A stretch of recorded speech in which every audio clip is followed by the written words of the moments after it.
You're listening to the Options Insider Radio Network, the home of the Options Podcast. For more quality options programs, visit theoptionsinsider.com or search for Options Insider Radio Network in your podcast provider of choice. Listeners can also access all of our programming through our mobile app available in the iTunes and Google Play stores. Select programs are also available via live stream at mixlr.com/options-insider. That's mixlr.com/options-insider. Don't forget to follow along with your favorite programs and submit your own questions for the hosts at twitter.com/options, stocktwits.com/options, facebook.com/theoptionsinsider, or via questions at theoptionsinsider.com.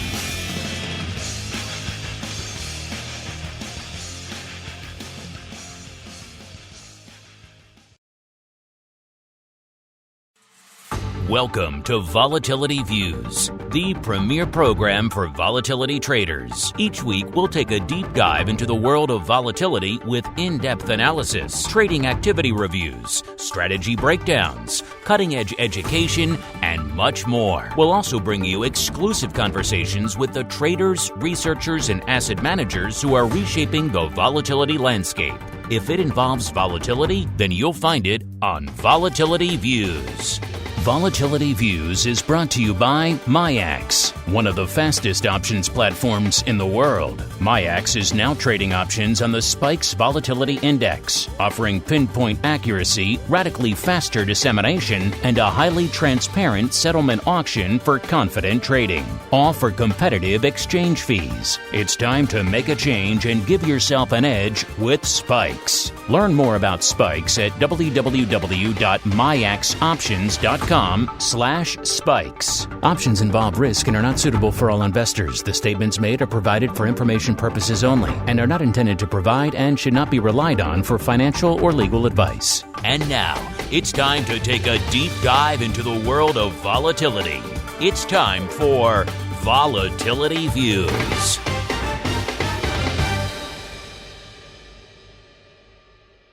All right, everybody, that music means it is time once again for Volatility Views, the premier program for volatility traders. My name is Mark Longo from the OptionsInsider.com, as well as, of course, from the ever-exciting Options Insider Radio Network. A lot of great content hitting that network for you guys. You know how to find it, of course, live for this show every Friday, 1 p.m. Central, 2 p.m. Eastern, or after the fact on your device of choice. And make sure however you listen, could be on your iPhone, could be via our app, our website, however you like to get it. Make sure you hit us up, those questions, those comments, those insights, those pearls of wisdom. We do indeed love to hear from you guys. Got some good ones this week, so we always love hearing from you guys. You keep us on your toes, your delta hedging stuff recently, all the other fun stuff you send our way. Always love the curveballs. Keep those coming. And joining me today to help me hit those curveballs out of the old park. First off, you know him, you love him. Perhaps you've seen him in a Costco near you. Yes, he is the Greasy Meatball, Mr. Mark Sebastian from OptionPit.com by way of Carmen Line Capital. You can find his desk. It's in the back there next to the dairy section of the Costco. Mr. Meatball, welcome back to the show. Which Costco do you find yourself in today, sir? No, I'm just hanging out at home in my basement, trying to keep things quiet and not having a lot of background noise. I know that our clients appreciate that, our listeners. So, good to be here. What is this? There's this weird color on my screen that I've never seen before. I'm not sure what's going on here. You may not be familiar with it. You may have to stretch your mind back a bit to really see it in full flush. Maybe go back like a decade or so, maybe around the 08 time frame might be a good place to look back, or back to like February of 2018, another good example of when we saw this color last. For this degree. Of course, he's joking, listeners. There's some red on the screen there today. Some of you may not be familiar with such things. So we'll get into all that in a minute. But also joining us, holding down the MAIAX hot seat this week, he's back. It's his time of year. Things are hot and heavy over there because it's earnings season. That means there's a lot of earnings volatility to be analyzed. Who better to do that than the keeper of the earnings data, Mr. Matt Ambertson, the principal over there at ORATS. Matt, welcome back to the program. It's time for your semi-annual earnings volatility check-in, sir. How are things in the land of ORATS? Things are pretty good, except my dog has the cone of shame on. And it feels like I have the cone of shame on right now, focusing totally on earnings over those last few days. Is that different than the cone of silence from the old Get Smart show, where it would come down from the ceiling and you could do your secret negotiations? I've learned that there was a portable cone of silence that they use, so that was very excited to see that. But yes, it's different. We're protecting her from scratching her ears, so. It's a slightly different. Not protecting her from the commies dialing in and listening to her conversations. All right. Let's keep on rolling then, right on into the volatility review.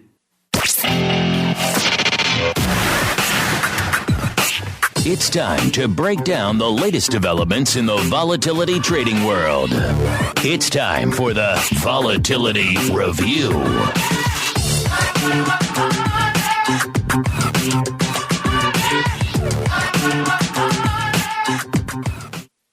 All right, buddy, welcome to the Vol Review, the portion of the show where we break down what the heck is going on from volatility trading and trending and analysis and unusual activity perspective. And, yesterday on the option block, we were talking about how it seemed like this pandemic-induced sell-off couldn't really find its legs. We saw a decent sell-off yesterday, about 1/3% in the S&P, and most of that was mitigated and wiped out even by the end of showtime yesterday. So it didn't seem like the sell-off had legs.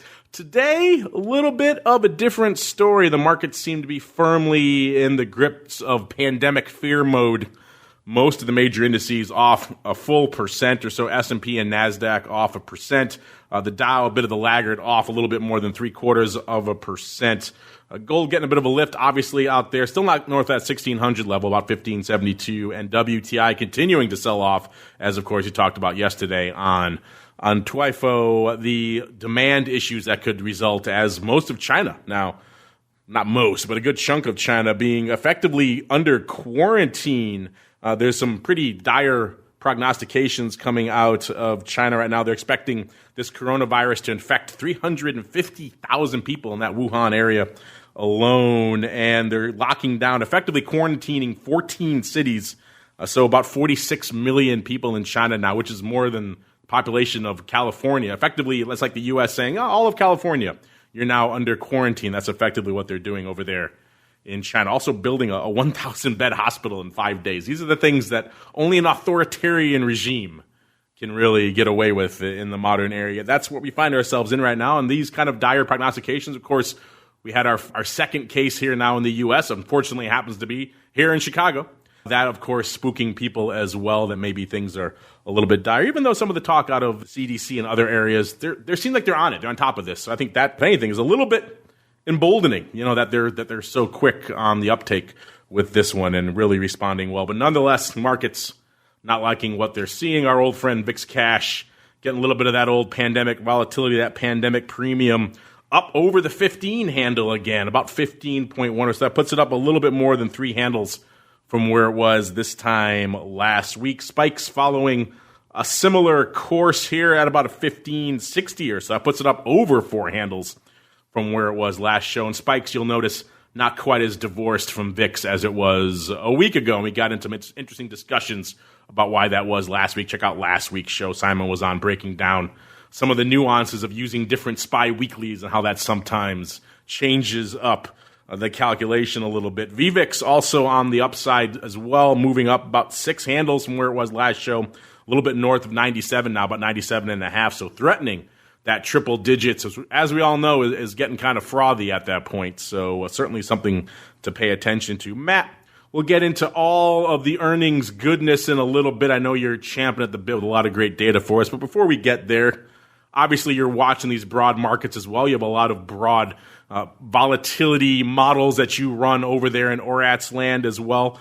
So let's start there. What is your take on this unusual volatility landscape we find ourselves in now, with pandemic fears stoking volatility, causing one of our first real major sell-offs of the year here? What are your various models? What are they telling you over there at ORAT's land right now, sir? Yeah, I mean, it's finally there's something happening, but still, a lot of people look at VIX contango. I look at SPY contango. It's still positive, so we're still in contango in the SPY. So that I'm not panicking yet. Or when I say panicking, you know how I love the VIX put purchasing, Mark, because of the New Hampshire license plate. That's how I pick my strategies. I don't do any back testing like those guys tell me to at ORATs. Have you gone out and outbid that guy to get that plate yet? And I know that's been on your radar for a while. I've been searching high and low. I drive 20 minutes with my daughter a day. She's learning how to drive, and we're looking for it all over New Hampshire, Mark. And I actually I'm looking at this at the spikes too. The markets aren't as tight as I thought they would be in the VIX. Maybe Mark could help me with that, but there's a pretty good bid-ask spread. I'm wondering why the bid-ask spread is so wide in VIX, especially the puts. Maybe Mark could help me out with that one. Well, Mr. Meatball, then let's toss it over to you. First off, what are your thoughts on what we're seeing out there from a broad pandemic volatility perspective? And then secondly, do you agree with Matt here? We're seeing maybe a little bit wider markets than you might expect given what's going on in the marketplace right now? I mean, I think markets are kind of thin, and that's one thing. And, I know that we're making this about a pandemic, but and that's the quote-unquote headline. And I'm just looking at what I see, and I'm saying that this is as much about earnings next week as it is about anything going on in China. We have seen such a run-up in, Mark, I've decided that the FANG is dead. FANG is no longer a thing. FANG's no longer a thing, huh? No. And now I want to introduce you to the new stock acronym, MAGA. Is there a hat? Is there a hat that goes along with this? Yes, there is, and the hat is red, and it says Microsoft, Apple, Google, Amazon. You should totally make those hats and wear them in public. I would love to see the response to that. Yeah. So, and notably, Apple in those four names. So this is four stocks. They make up 43% of the NDX. They make up they make up about 15% of the S&P 500, and Apple is now the biggest stock in the Dow Jones Industrial Average. You have now placed so much value into four names that are almost 20% of the entire. Four names are $5 trillion. The total market cap is about $30 trillion. You're talking 15%, 16% of the total market cap in four names. You add in Facebook, and now you're there. You're talking 18% of the total market. And so I think this is as much. We had such a buildup and run-up and wall climb, and this is such an excuse for money to come out of the markets. And given the low volume on the way up and relatively low volume on the way down, I'm not surprised at what I have seen in terms of overall trading. I mean, their volume in something like SPY is really light today. We're barely going to eclipse what we traded yesterday. And we're down 37. So do I think that there is some volatility out there? Do I think there's some money to be made in volatility? Yes. I would note that, we are getting a little bit of movement, but the VIX curve is staying in contango. I think this ends up being a 1 or 2 day off event. Take a look at what happened with maybe Fukushima or the SARS scare, and you are kind of dealing with what we have here. Although this is allegedly more infectious, I would say that, we're really going to be talking about, they've quarantined 40 million people, the city, like you said, the state of California, for 800 cases. So I don't know what, I don't know about you, but this looks like a lot more of I think this is more of a media invention than it is a true risk to this market. Media invention. Interesting. By the way, I'm looking forward to getting my copy of the Option Pit MAGA hat. That reminds me of, I just saw this weekend the premiere return of Curb Your Enthusiasm with Larry David, and he has a whole side plot about wearing a MAGA hat to get out of lunches he doesn't want to go to. So your notion of the Option Pit MAGA hat brought that episode back to me. But you mentioned the futures out there, and you're right. We're not seeing too much madness really being exhibited, at least in the VIX futures curve. Obviously, Spike's futures still halted. Looking forward to getting. I'm hearing rumblings, nothing official, but I'm hearing rumblings behind the scenes, listeners, that it's going to be sooner rather than later that we'll see those Spike's futures coming back. Probably in the next couple of months. Again, nothing official yet, but that's what I'm hearing. Rumblings behind the scenes. So hopefully pretty soon we'll be able to talk about those futures again. Doesn't seem to be holding up the options paper. We'll get to that in a little bit. But the VIX futures out here, I've often said many times on this show, the answer to all of your questions about the market is lurking somewhere in that VIX futures curve. And right now, this VIX futures curve isn't showing us a ton of insanity lurking out there, as Mark was kind of alluding to earlier about the entirety of California effectively being quarantined there in China. Right now, we're seeing not quite a point, a little bit less than a point, around 3/4 of a point distance between the cash and that front Feb future, and around a little bit north of a point from the cash to that March future, which isn't that different than what we saw out here a week ago out here. So not a lot perhaps lurking in that VIX futures curve. Matt, I know you were joking before. You say you prefer to watch the SPY curve than you do the VIX futures curve. But is there anything out there? I know you do pay some attention to the VIX futures curve. Anything lurking out there in this curve right now that's saying to you, hey, there's some other shoes waiting to drop, or is this kind of like a bit of a shoulder shrug for you out there? Is anyone else seeing this way out by the election time, this October futures contract? Nice little blip out there in October, isn't it? Yeah. What could possibly be warranting that? That is insane and needs to be traded and needs to be sold. Exactly.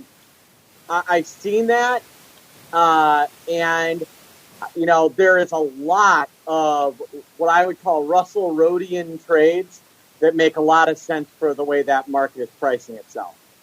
So, for instance, a trade that I've liked a lot is to sell the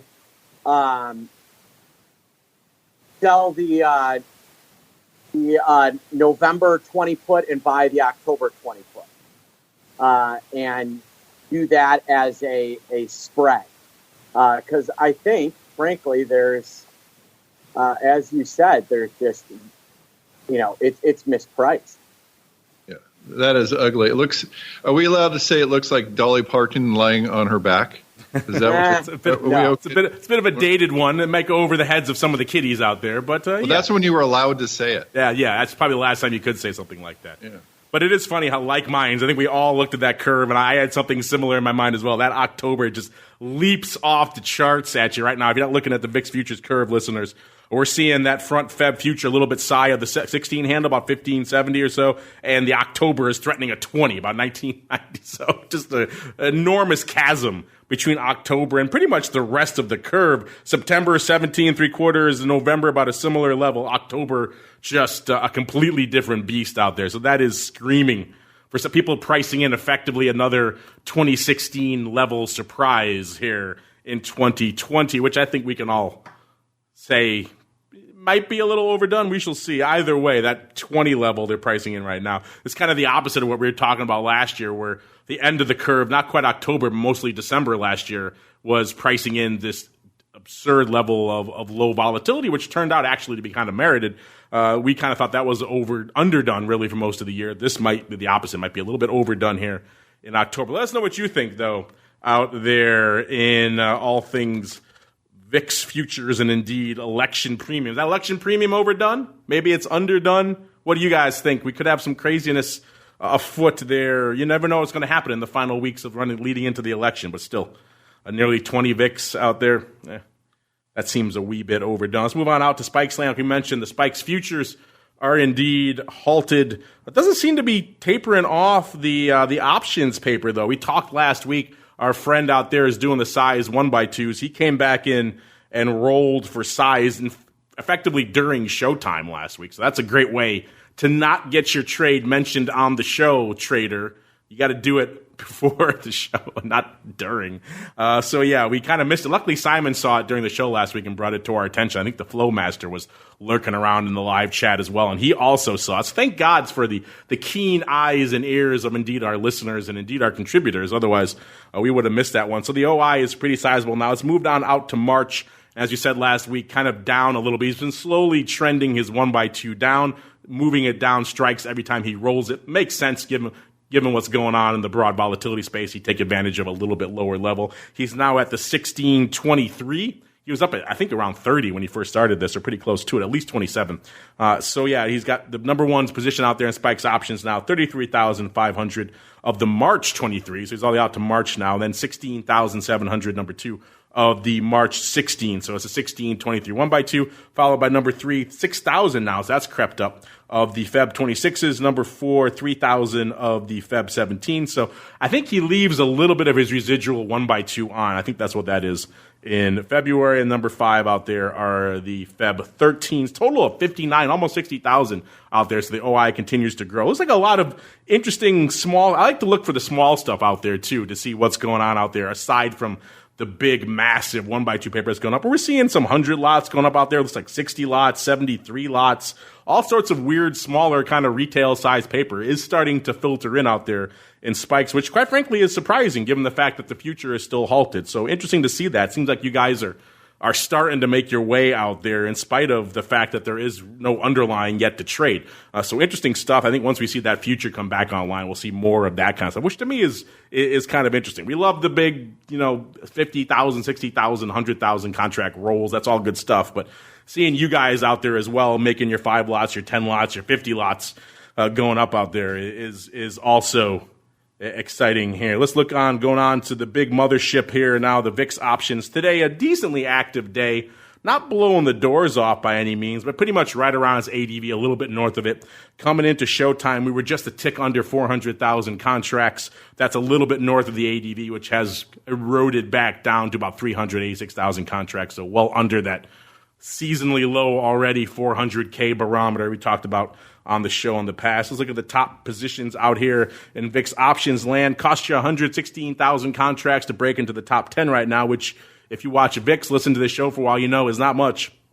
That gets you to number 10, the Feb 21 calls. Number 9, 118,000 of the March 20s. Number 8, the 125,000 of the Feb 24s. A lot of Feb here on the list. Number 7, the Feb 13 puts. $135 on the tape. Number 6, 146,000 of the March 25 calls. Numero 5 here, about $160 of the Feb 23s. Number 4, Feb 20s, 162,000. Also 162,000. So kind of tied for third to fourth here are the Feb 25s. Numero dos here, $174 of the Feb 14 puts. And rounding out the top 10 out here, 307,000 of the Feb 22 calls. Decent amount for number 1, but as you know, in VIX land, that number can get a lot higher for the number 1 spot. Total of about 5.6 million or so open right now in the OI, so that's really light. That's about half of what it can easily get up to. And about 4.1 million on the calls and about 1.5 million open on the puts. Let's look down at some of the interesting paper that's gone up this week. Monday, obviously, no paper. Due to the MLK holiday here in the U.S., so we'll go out to Tuesday first. Tuesday is one of the more active days of the week. About 637,000 contracts were on the tape. Looks like they kicked it off with a bit of a ratio put spread, about a not quite 1x4, maybe 1x3.5 of the Feb 14.5, 13 put spread, going up 6,300 times on the 14.5 puts versus 21,250 of the Feb 13 puts. So interesting. We've been talking for a while on this show. Not so much recently, but we have in the past about the ratios on the call side. Starting to see more ratios on the put side, which is kind of interesting in and of itself. Also saw a lot of put action on Tuesday. Jan 13 puts going up 20,000 times. Also looks like some funky Jan 14 halves going up for 6 cents, 18,000 times out there. Moving out to Wednesday, a bit of a lighter day, 454,000 contracts on the tape. We've got the Feb 30s leading the dance 21,000 times for 17 cents. Looks like paper may be overriding those. And the Feb 25 is also going up for 30 cents, also on the bid, about 20, almost 21,000 times. So maybe Those are late, though, so bear that in mind out there. Also, Feb 21 is going up about 16,700 times for 55 cents, pretty much mid-market a surprise. This is an auction opening market. That's why it was surprisingly wide, 75-cent wide market, getting back to Matt's point a little bit earlier out there. These went up pretty much exactly mid-market. So a lot of that upside, Feb 25s and 20s, also going up 15,000 times. Is that a spread? That is a spread, actually. So a Feb vertical going up for 25 cents, 15,000 times the Feb 2025s. Looks like they maybe sold it. It's not opening on either leg, though, so it's hard to know exactly for certain. Thursday was about the ADV, a little bit north of it, 450,000 contracts on the tape. The big print, our old friend 50 Cent, back again in mass, doing about 100,000 of the Feb 23s for, guess what, about 49 cents. So he loves that price level. Also saw 20,000 of the Feb 25s going up for 37.5 cents, and about 15,000 of the Feb 23s going up for 53 cents, just to keep it in all thematic. Again, these opening auction markets are atrocious. 20 cents at 91 for these Feb 23s, and they went up at 53 cents. I get it, you're opening. These things are going to be wide, but these are not good. All right, and then Thursday we got, let's see here. It looks like a little bit of a Thursday, I'm sorry, that was Thursday with the 452,000. Then coming into today, some of the big paper, it looks like a June put spread, 12-13 put spread going up 10,000 times for, looks like, about 24 cents. And then 25,000 of the Feb 22s going up for good old 50 cents right in the middle of the market there. And also saw some bigger prints. Looks like a bit of a March call vertical maybe versus puts, so kind of a bit of a risk reversal here. Was the March 13 puts going up against the March 1924 vertical, going up pretty much 25, almost 26,000 times, a little bit less on the 19 calls. Looks like paper may have sold the puts, and then maybe sold the vertical as well. It's kind of hard to tell here. It was opening, but it was late on the March 19 print. Usually in these are usually a bit of a risk reversal, so they're financing the vertical buy with the puts. It'd be weird if he sold it. Then it might be a bit of a strangle play, and then he's got the 24 calls as a bit of a kicker in case the worst comes to pass out there, right? And then we've got, looks like a 1x4 put spread as well. The Feb 12.5, 14 put spread going up 8,300 by about 38,000 times, so more than 4, about 4.5. Funky ratios on the downside here to light it up. Looks like that going up. Maybe a bit of a roll there as well. So a lot of weird paper. Mr. Meatball, we'll start with you, sir. Any of this paper, maybe the return of, not the return, he's been around for a while now, the continued paper of our friend 50 Cent, or maybe any of these ratio put spreads or this funky strangle / risk reversal, any of this catching your eye out here in the crazy pit chat this week, sir? Yeah, we've been paying pretty close attention to our friend Mr. Cent, and he's definitely been busier again. So it's been interesting watching him go. It just kind of says two things. There's definitely, I believe he's a credit guy primarily. So, all this repo stuff has probably caught his attention too. And that, he's got, vol got cheap enough where hedging became cheap. Notice he didn't start really hopping in until VVIX, or, in the case of the future spikes, VVIX, which will be called the Viking. There is a pretty good case to be made for hedging at that point. Do you think that's his trigger? Because obviously everyone out there fixates on the price level because it's funny and it's fun to say. But obviously that's not his trigger because you can get something off for 50 cents all the time. Do you think VVIX, a.k.a. Vol, is what's really driving this guy? Did you pull an Andrew and mute yourself? There you go. Yes, I do. Mr. Matt, similar question for you. I know it's so much action out there in VIX land these days. It sounds like that's even come across your radar. In fact, a little birdie telling me you even saw a VIX trade that appealed to you this week, sir. So what was lighting up your tape out there in VIX options this week, sir? So I think a good thing to do for newbie traders is to look at some of the size that's going up for these big traders are doing. Right now I'm looking at the Feb standard expiration. There's 25,000 on the 14s. And there's 55,000 on the 12.5s. I'm guessing that's a 1x2 that the guy did for almost even, maybe paid a little bit. So I like that trade. So if you think about it, you don't get hurt till well under 12, and you profit all the way from 14 to 12.5. So it looks like someone did the 1x2, purchased the 14, sold the 12.5s twice for almost even. I like that trade. I don't know. What does Meatball think about that?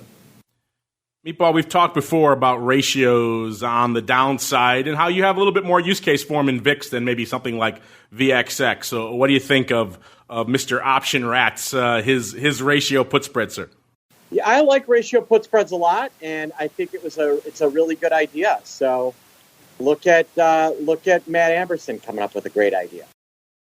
Mr. Matt, he never let it be said he doesn't go where the paper flows. A lot of flowing to those ratio put spreads in VIX land these days. Kind of a sign of where we are. For a long time on the show, we talked about ratios to the upside. Not so much the case these days. It's ratios all to the downside here. It's going out. Speaking of downside, it's going out to your friend here.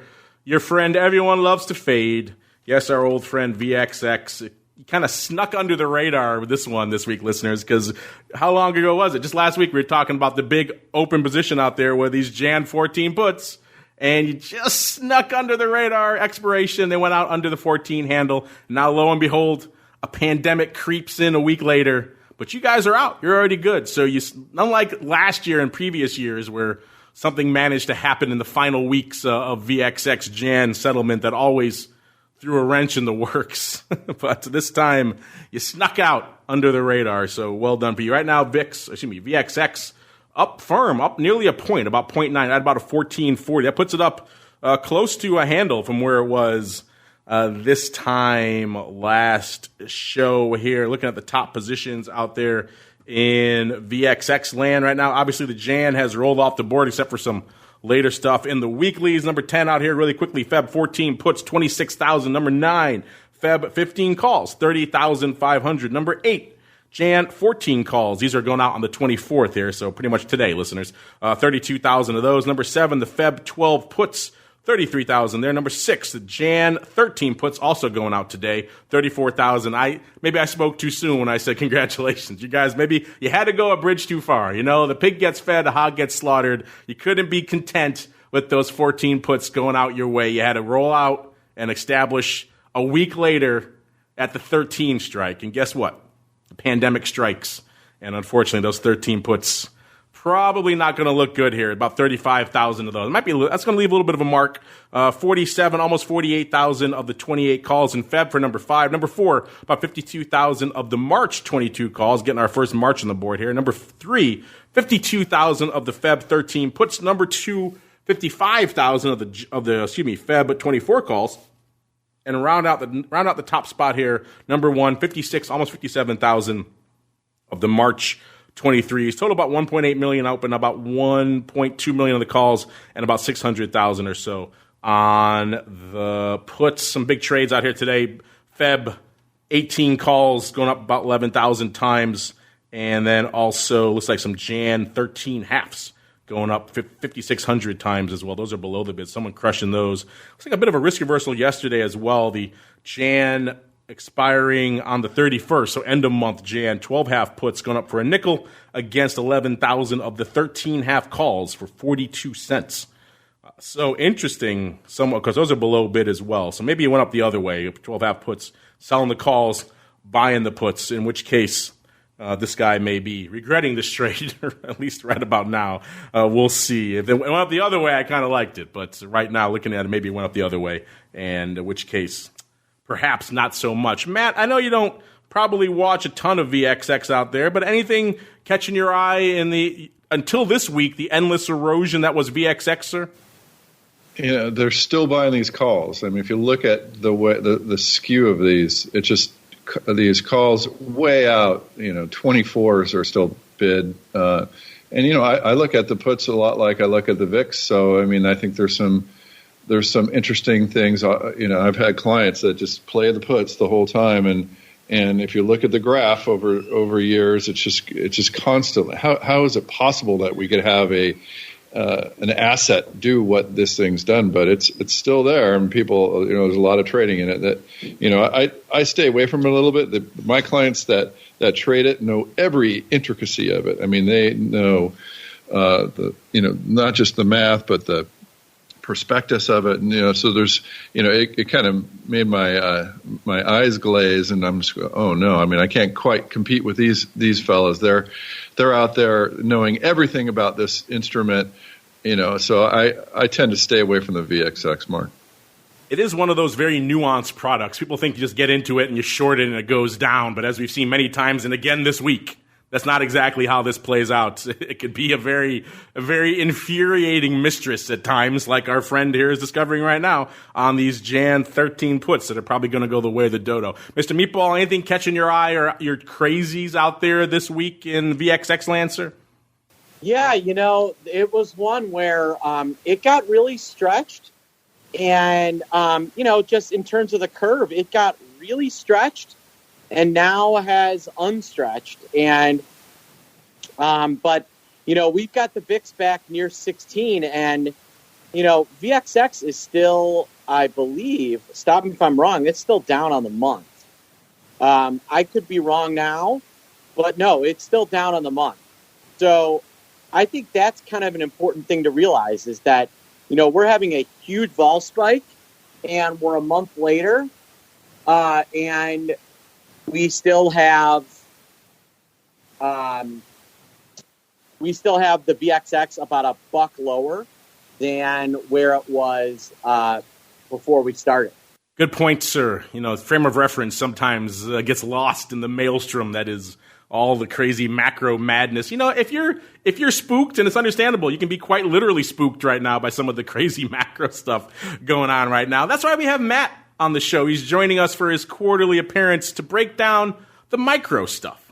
Certainly not quite as scary, even though Mr. Meatball thinks some of this sell-off right now may be earnings-driven. We'll get to all that, but a lot of big names popping off right now. We are in the teeth of it as we speak. Listeners, Netflix popping off earlier this week, TD Ameritrade, Ally, Northern Trust, all the airlines, Southwest, JetBlue, Intel, my old stomping grounds, a lot of big names popping off this week. A lot more to come. Matt, you are indeed the keeper of the earnings data, sir. So catch us up. What's this season been like so far? What are some of the highlights and indeed the lowlights that have stuck out to you so far? And maybe what are you looking forward to, or some interesting maybe diamonds in the rough this season, sir? Well, Mark, you keep pushing me, and we keep improving this report. So it's all due to me, yes. Yeah.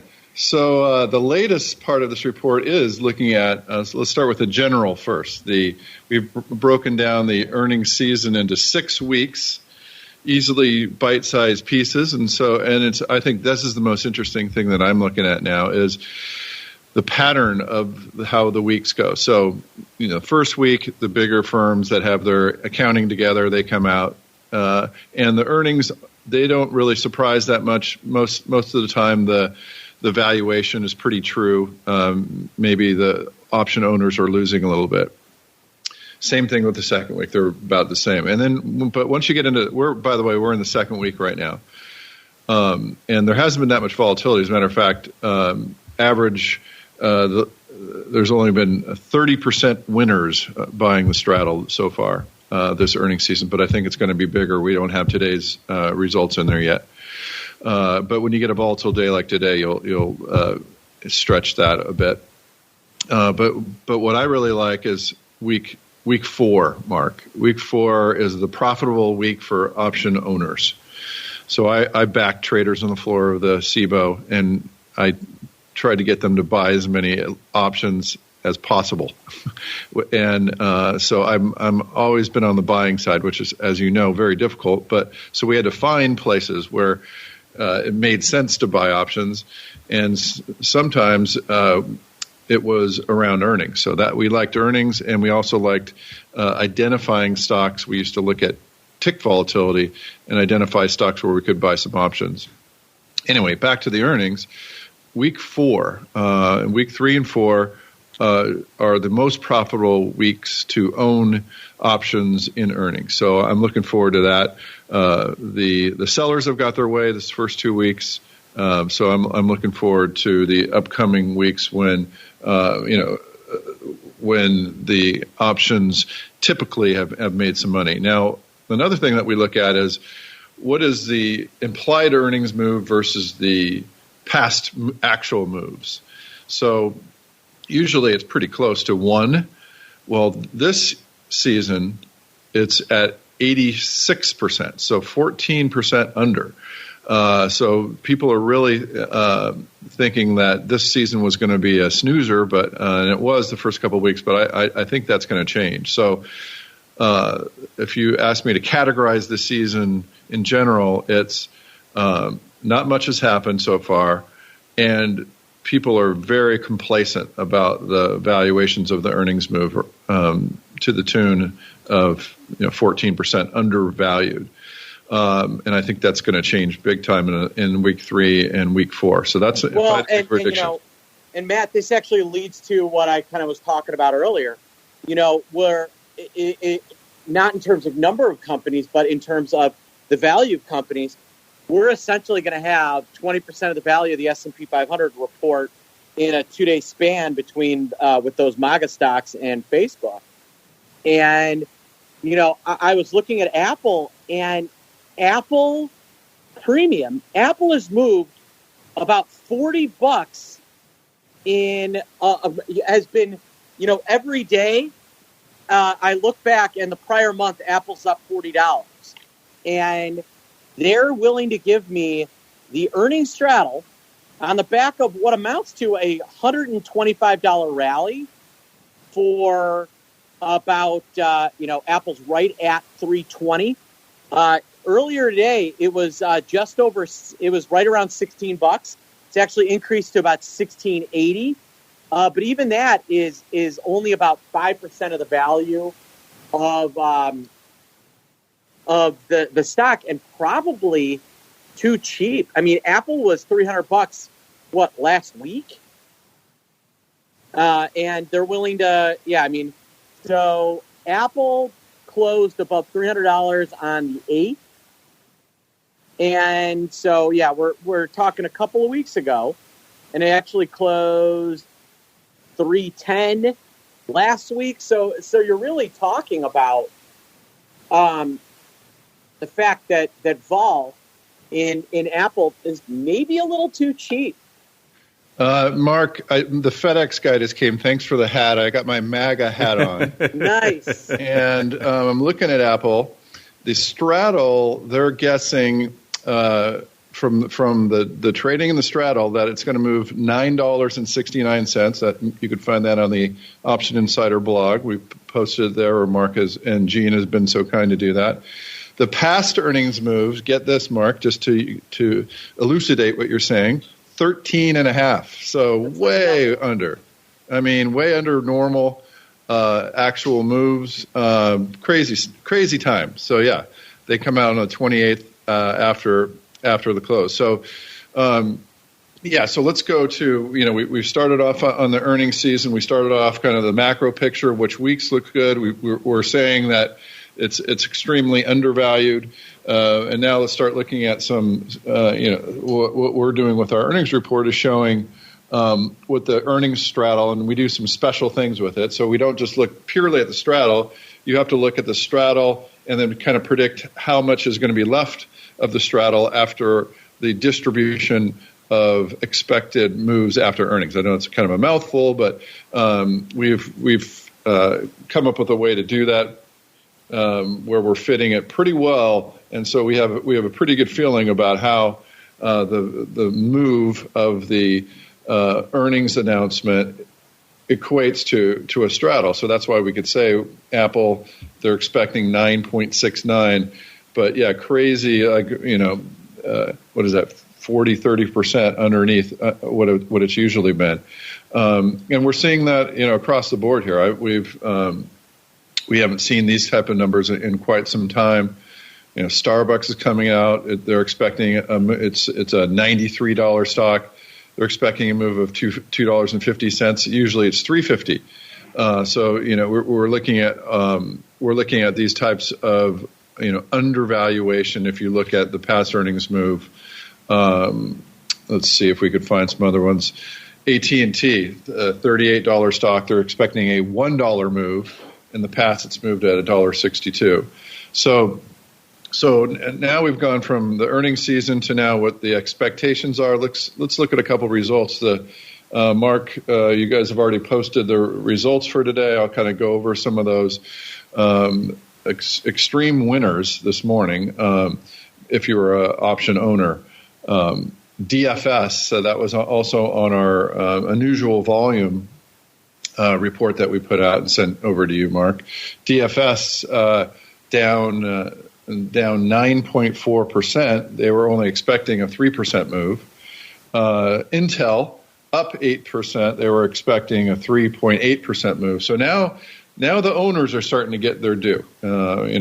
Only out of 1, 2, 3, 4, 10, we have four losers and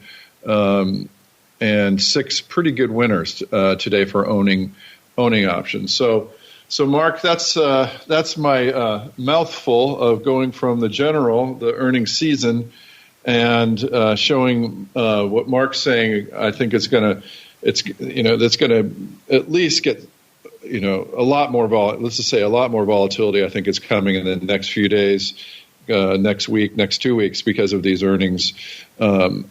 I think they're under expectations, and I think there's going to be some more fireworks, let's just say, Mark, before things over. And the S&P 500 is relying on a lot of these names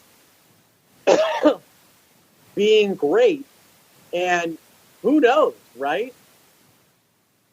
Yeah, the future earnings expectations, there are a lot of pressure on these firms. So, I think if they crack, they're going to crack to the downside. But Intel though pretty good today. So they live to fight another day. It looks like, and American Express was all right too. So we'll see. Yeah, interesting stuff. A lot to unpack there. I'd love to get you on someday, get our old friend, Mr. Schlesinger, who never met an option he didn't want to sell, and get you on the same show, Matt, to have a little buying premium versus selling premium debate. I think that would be hilarious. And really quickly, before we run on to the questions, this week 4 phenomenon I think is kind of interesting. Is that a recent phenomenon you notice in earnings season where week 4 tends to outperform, or is that something you've seen and tracked for a while? No, I think if you go back in our recordings here, that's right when we put this report out, I was shocked. And this is the historical. This is going back 12 quarters, and it's very consistent. Some earnings have been pretty crazy, but it's very consistent. Where that third and fourth week, these firms kind of fly below the radar a little bit, and that's where the opportunity is, I think, Mark. I like it. And the opportunity is also with your questions. So without further ado, let's keep on rolling into your volatility voicemail. It's time to share your thoughts and opinions with your fellow volatility traders. It's time to check the volatility voicemail. Make your voice heard by dialing 779-669-4VOL. Posting a comment on the optionsinsider.com, sending an email to questions@theoptionsinsider.com, or posting your questions to twitter.com/options or facebook.com/theoptionsinsider. All right, welcome to the Vol Voicemail, the portion of the show where you guys take the reins, your questions, your comments, your insights. Let's kick it off here. A comment from Jack. Jack's just spreading the love. Jack says, thanks for the great breakdown of how trading groups in the SPX hedge their deltas. You guys rock. Well, yes. Yes, we do, Jack. We do rock. You're welcome. We're happy to do that stuff. It was kind of a fun question. It got us all. I think it was me and the Rock Lops. I think Simon was on that show last week, too. And just kind of going back down the old memory lane of the fun of hedging deltas in the S and the myriad ways that people go about it and how it's kind of evolved over time in some interesting ways. So glad you like that, Jack. No, you guys rock. Okay, we rock a little bit, too. Everybody rocks. All right, next up.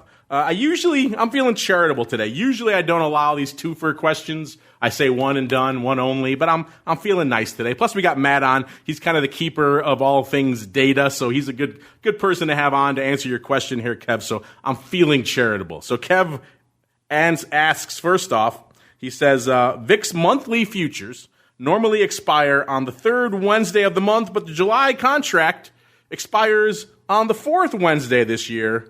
Why the July 22nd expiration? And then he followed that up. That wasn't enough. He followed up this morning with an additional question. He says, hey, guys, a follow-up question.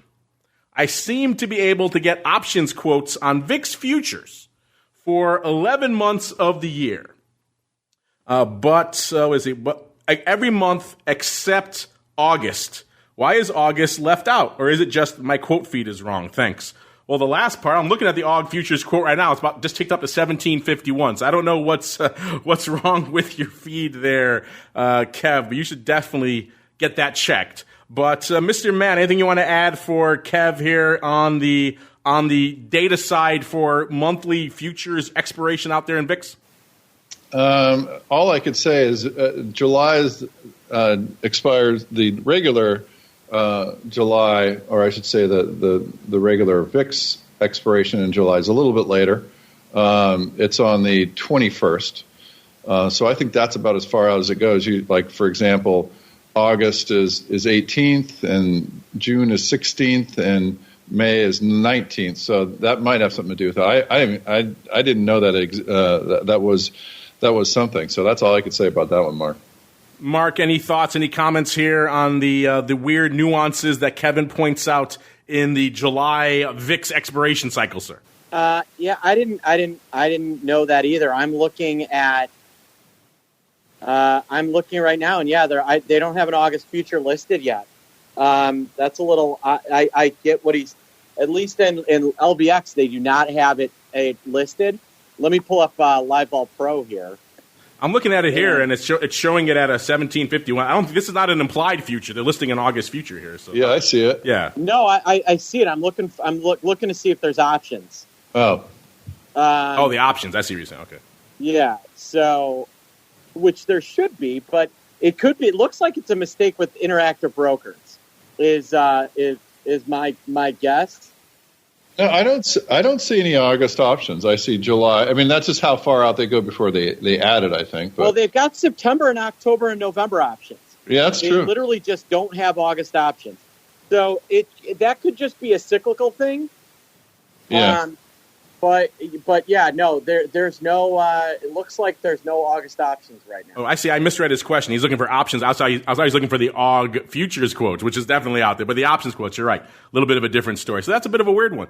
Good. I love our listeners. They're so on it. They find these little nuances out there, which is great. That's a good one. We'll have to do a little digging to find out exactly what is up behind the scenes. Meanwhile, it's time for us to look forward, not back. It is time for that most difficult of segments. Yes, it is time for the crystal ball. It's time to peer into the future and reveal what the volatility gods hold in store. It's time to look into the crystal ball. All right, listeners, this is one of those weeks where you see how difficult this task is week in, week out. Because, spoiler alert, no winners this week. We were all losers last week. It was me, the Rock Lobster, and Simon. Me and the Rock Lobster were fading a little bit, not a ton, a little bit of vol, just a little bit shy of the 12 handles. I was at 11.75. The Rock Lobster carpet me to the upside a little bit, going 11.97. And then Simon deciding to one-up that and going a little bit north of the 12 handle, 12.05. Spoiler alert, none of us had a 15 handle, which is exactly where we find ourselves now. And VIX Cash at about a 15.5 and Spikes at about a 15.66. So we're all losers, which means our guest gets pride of place today. Matt, you get to go first. So what are you feeling for this time next week, sir? So I'm seeing the VIX, 15.19 cash. I'm thinking it goes down and kind of hits these tops at 14 and settles there. Settles at 14 even? Yep. All right, 14 even for Mr. Matt next week. Mr. Meatball, since none of us won last week and you weren't on, you get the pride of going next, sir. What are you feeling for this time next week, sir? All right. Well, so we're going to have our MAGA names out by then. So we'll have had all of our MAGA names report. So now the question is, are we talking about, did MAGA go well or did it go bad? And, that's really the key here. And I'm going to guess that I'm thinking the S&P is going to be probably about where we are now. I think the VIX is going to top out way above where we are, but we're going to see the VIX probably and lower than where we are. I like Matt's 14 idea. I'm going to take him 14 lower, and I'm going to say we're going to be 1280. 1280. Interesting. That's kind of getting near the ballpark of where I was feeling this time. Now, I was going to say a little bit south of that, but I'll give you a little bit more room. I don't want to go too much lower. I was thinking 1255 is what I was feeling in my heart of hearts. I don't want to you know what? Tell you what, I'll do it. I'll say 1255 because that just feels nice. That's a level I like. So there we go, listeners. Matt playing the Russell Rhodes role this week and buying all the VIX/spikes he can. Mr. Meatball coming in a little bit lower, 1280, and me picking up the bottom there. Not usual for me, but these days, right now at least it is, at a 12 double for VIX and or spikes. All right, everybody. That music means we've come to the end of another epic journey through the world of volatility. Oh, what a journey it was. We talked some pandemic premium, maybe not lurking out there in some of these options, some of the interesting paper flow we saw as a result. What the heck's going on out in products you love like VXX or perhaps love to hate. Talked a whole bunch of earnings vol. Make sure you check all that good stuff out. Answered your questions about some interesting nuances of the VIX expiration cycle and the options quotes and a whole bunch more. Hopefully you enjoyed this journey. We enjoyed having you. As our listener said, you guys rock. But before we go, let me go back around the horn, check in with everybody, see what they have cooking. Matt, let's start with you. Our audience is intrigued, and we know they are, by all this cool earnings data they have. But where should they go? What should they do to check out more, sir? ORATS.com. But what we have coming up, Mark, is some very interesting firms are working with us on AI and machine learning using our data. So that's going to be that's the tease right there. So we're finding some good results in predictiveness, not just for volatility, but also for stock direction. So could be very interesting times ahead, Mark. What you're saying is you're building Skynet is what you're saying. We're going to be able to tell you which stocks are going up and which ones are going to go down, and we'll say which of the stocks in MAGA are going to go up or down. And these hats are beautiful, so get them while they're hot. Only if you're wearing the hat. Get your MAGA hat. So, Mark, if I join the Vol Club at Option Pit, do I get my free MAGA hat? Is that how it works? Oh, yeah. Did Andrew tell you that I've renamed the Vol newsletter to the Volatility Trading Club? Yes, the Vol Club. I heard about that. I heard you have a secret handshake and everything. I think it's a way better name. Don't you want to be a part of the club? Only if it's got a secret. I want a secret handshake and like a secret clubhouse. Oh, no. It's like the skull and crossbones, except for this is Vol Trader. I like it. Smoking jackets, MAGA hats, secret handshake. I'm in.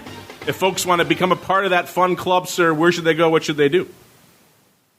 They should go to optionpit.com and give us a visit. We love you guys, and we want to hear from you guys, and we'll have some more news for you coming up soon. But in addition, we're really happy that we saw you guys, and I was glad to be back. I'd been so busy the last couple of weeks with you guys that I kind of missed you.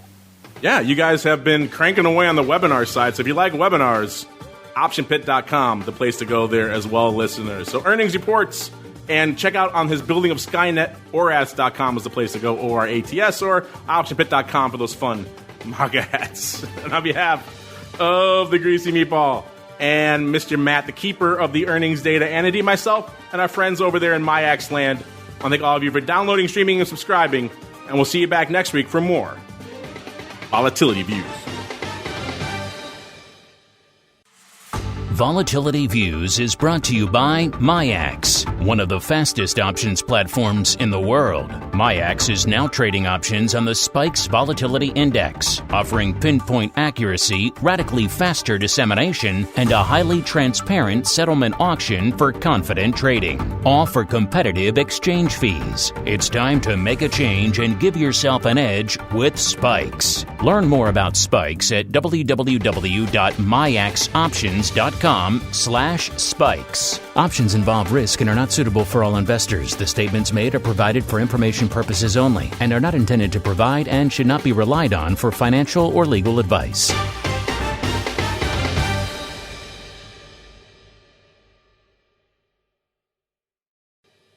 You're listening to the Options Insider Radio Network, the home of the Options Podcast. For more quality options programs, visit theoptionsinsider.com or search for Options Insider Radio Network in your podcast provider of choice. Listeners can also access all of our programming through our mobile app available in the iTunes and Google Play stores. Select programs are also available via live stream at mixlr.com/options-insider. That's mixlr.com/options-insider. Don't forget to follow along with your favorite programs and submit your own questions for the hosts at twitter.com/options, stocktwits.com/options, facebook.com/theoptionsinsider, or via questions at theoptionsinsider.com.